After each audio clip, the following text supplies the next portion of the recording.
The problem is your Attorney Lopez is unable to reply to the question. None of your top officials are here, and you're the only person, the deputy, who's available, and yet you tell us that you cannot speak.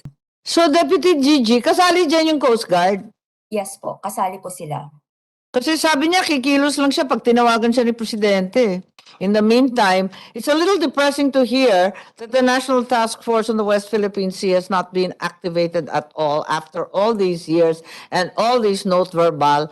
Ang tagal naman. Yes, but I would like to hear what actions were undertaken by the task force. As you said, it's inherited from the previous administration, so it must have done something all these years. Mga idol at kabayan, Senador Amy Marcos bilang boses ng mga Pilipino sa Senado, hindi pa tapos, binusisi, inisa-isa kung ano ba ang mga hakbang na ginagawa ng National Task Force for West Philippine Sea. Epektibo ba sila upang igiit ang mga karapatan natin sa isa sa napakahalagang nasasakupan ng bansa? Ano-ano ba ang kanilang ginagawa? Dahil kitang-kita na hindi nagustuhan ng senador ang kanyang mga nadiskubreng kasagutan at mukhang nakukulangan ito o sadyang naninibago pa ang mga bagong miyembro ng nasabing task force na kung saan binubuo ng iba't ibang sektor ng bansa. Kung kayo ang tatanungin, tama ba ang ginawa ng senador na siyang daan upang maging boses nating mga Pilipino upang bigyan ng linaw kung epektibo ba ang mga hakbang na ginagawa ng iba't ibang sektor ng ating bansa? Yeah, thank you very much, Madam Chair, and we realize the manifestations of the Madam Chair that something has to be done. However, just for the record, Madam Chair, the conduct of intensified maritime patrols in the area has indeed limited the movement of China in particular. The more important matter on this is that it does not become the new normal, meaning the part of China probably they would realize that we continue to exercise our sovereignty and sovereign rights in the areas in the West Philippine Sea. So I think, Madam Chair, that is the more important thing that should be considered.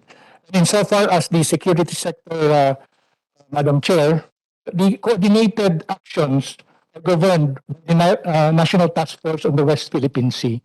So if we will be able to hear also matters at the NTFWPS level, that is the coordinated mechanism of all interagency approaches on the West Philippine Sea, that could put more information as required by Your Honor, Madam Chair. Yes, would anyone like to speak on behalf of that committee? Sino bang member nun na sinasabi ninyo, Yusek De Leon? The NSC, TFA is there, NSC is there, Yes, the nandun usual po lahat. suspects po. it's an interagency mechanism. Yes, that's right. But I was told that meetings were stopped, of course, obviously due to COVID, and thereafter were supposed to be scheduled 6 weeks ago or something to that effect. Is that correct? Yes, Asek Ponce, anyone? Thank you, Madam Chair. The NSC, the National Task Force on the West Philippine Sea is chaired by the National Security Advisor. And since the new administration, Madam Chair, it has met twice. So the last time it met was last week, and it was chaired by DDG Jericho, and it discussed Sorry? It was chaired by Deputy Director General Jericho of the NSC, and so far it has been discussing the restructuring of the NTF as well as the working groups under it, so that it can be more effective in its mandate. It has also identified a set of I think action points in relation to the West Philippine Sea. Is there anyone from the NSC here who can update us? You're clearly the chair of that group. So where's Dick? Yes, attorney, where's Dick De Leon? Where's the general? Good morning po, Madam Chairman. Right now, the National Security Advisor and the Deputy Director General for Operations, Michael Eric Castillo, are on official travel. On official travel where? Doing what? United States. To the US. Yes? Yes, Your Honor. Okay. Can you please tell Dick I'm looking for him? In any case, Sige, would you like to tell us something about the task force that you had? The National Task Force on West Philippine Sea have programs or activities in relation to the Yes, I know all that. Can you tell me what happened last week? Di ba nag-reorganize, sabi ni Asek Ponce? Update lang ninyo kami. Apologies, Your Honor, but I was not able to attend the meeting po. Okay, that being the case, so there is no one from the NSC I here, is think that correct? Assistant Director General Chari is joining online po. Okay, Assistant Director General. Can you tell us a little bit about the efforts of the National Task Force on the West Philippine Sea? May nagawa na po ba kayo na maire-report sa committee at sa Senado? Good morning, Madam Chair. Would you please put your video on? I have very bad eyesight Yes, and Madam Chair. Zoom's not helping. Yes, Madam Chair. I am actually not authorized to speak, Madam Chair, about The problem is your Attorney Lopez is unable to reply to the question. None of your top officials are here, and you're the only person, the deputy, who's available, and yet you tell us that you cannot speak and you cannot be seen either. What are we supposed to make of this? Good morning, Madam Chair. Where are you? I'm trying to turn my video on, Madam Chair. Sorry? Pasensya, hindi ko kayo nakikita. Pwede kayong magpakita. Yes po, I'm trying to turn my video on. There. Am I visible now, Madam Chair? No, you're not. Sensya at nagpapasensyahan rin tayo. Mahaba-haba yung hearing, gutom na po kami. Oh, there we go. Thank you very much. Okay, you said you were not allowed to speak. If that's the case, what can you report on? As stated by our legal officer, we've had our meeting last Tuesday, and there had been agreements on reorganization to make the task force more efficient, be able to respond to scenarios, specifically what we've talked about swarming, so that we need not so that the Coast Guard or the respondents or the actors on the ground need not call the National Security Advisor when the action is happening. So one of the items discussed was to put together or to review the Okay. protocol. Yes, ma'am. So, Deputy Gigi, kasali dyan yung Coast Guard? Yes po, kasali po sila. Kasi sabi niya, kikilos lang siya pag tinawagan siya ni Presidente. Yun nga po, we discussed that there is an existing SOP that we need to review that so that the Coast Guard or the... Ano ba sabi sa SOP, the existing one? Surely it doesn't require the President to call each and every one of the actors on the ground, as you said? Yes, yes po. But there are items that need to be clarified, such as what would be the statements, when do we elevate the situation? So it seems that those items need to be reviewed. Sabi ni Yusek De Leon, kapag may insidente, papadala ninyo sa DFA. Kada insidente, pinapadala sa DFA? Wala bang patakaran yun? Maraming trabaho DFA, nakakalat sila sa buong mundo. Yes, Madam Chair. We also want to, that's part of the strategy to ensure that the DFA also files protests. Wala pa tayo sa strategy, dear. Sa operations mechanism pa tayo. Yes po. We realized that that's why the NSA wanted to reorganize and also to review the SOPs so that actors at the operational level are able to make decisions. So in short, wala pa nangyayari sa task force, organizational pa lang kayo. We're reporting in our next meeting about the action points, Madam Chair, that we're to propose from proposals from various members, Madam Chair. Who are the members? We have the You already mentioned, di ba, may DND, may DFA, may Coast Guard, sino pa ba?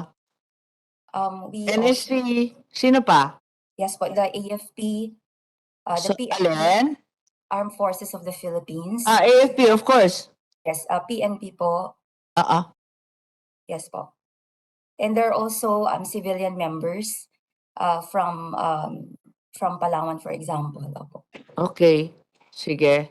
All right, thank you. I think we need to have a meeting with your bosses when they come back because we're not going to go very far this way. In the meantime, it's a little depressing to hear that the National Task Force on the West Philippine Sea has not been activated at all after all these years and all these note verbal. Ang tagal naman. Yes, Yusek, please. Thank you, ma'am. The National Task Force WPS has been existing in the past administration, ma'am. I think what Yes, I'm aware of that. what DDG is saying is in line with the presidential directive to streamline the bureaucracy. I think that is what where they're headed to review the current structure of the NTF-WPS and put in more. Why, is anyone going to be fired? Uh, Wala naman tatanggalin, wala naman isi-streamline, wala naman ira-right size na tao. Yung sinasabi lang, i-activate yung task force. Wala naman sinasabing tatanggalin eh. it is activated actually, ma'am. Kaya nga, if it is activated, what actions has it actually taken? I could not speak for the National Task Force, but in a meeting with the President at the General Headquarters, having seen the structure of the National Task Force on the West Philippine Sea, the President would like to streamline the organization and put in more focused agencies that could address the issues in the West Philippine Sea, Your Honor. Yes, but I would like to hear what actions were undertaken by the task force. As you said, it's inherited from the previous administration, so it must have done something all these years. That's all I'm asking. What's it done all these years? Yes, anyone have an answer? Nobody knows what the National Task Force on the West Philippine Sea has been doing all these years? When was it established by President Duterte? Yes, Secretary Manalo? I think it already had started under President Aquino. Oo nga, matagal na yan, di ba? After yung mga nung pumutok yung O yun, nagkagulo. Yeah. As you said, during the time And when our relations with Scarlet. China were at its lowest point. Di ba? Nung nag-umpisa noon. So, Presidente Noynoy Noynoy. Aquino ang nag-umpisa niyan. Eh, sa pagkatagal-tagal ng panahon, pumanaw na nga si Presidente Aquino, wala bang nagawa yung National Task Force? Yun lang tinatanong ko. well, I don't want to comment, but ang nangyari is they used to meet regularly ng panahon ni President Duterte. In fact, Yes, that's we correct. used to attend. But I think what happened was after a while, kasi noon it was just focused on the key agencies. But then as time went on, so many agencies were invited to attend. So that at one point, there were even more people attending than in this room Oh boy, great security. from different agencies. So, as in any big group, well, but you see, I think one of the weaknesses of the task force is their recommendations have to go up to the policy make, and eventually the president if needed. So I think that was the mechanism missing. Where do the recommendations of the task force go? And I think maybe the NSA should have the authority to send up any recommendation. Because we would normally report what we're doing, That's right. and then we leave.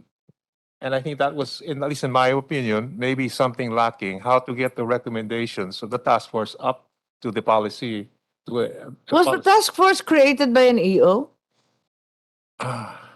Yeah, bear with my ignorance. It's a question. Paano itinatag yung task force? Di ba EO lang yan? Thank you, Madam Chair. It was just created by a memorandum circular. Oh, that's even worse. Okay, great. What's the date? Memorandum Circular 94 dated 17 March 2016.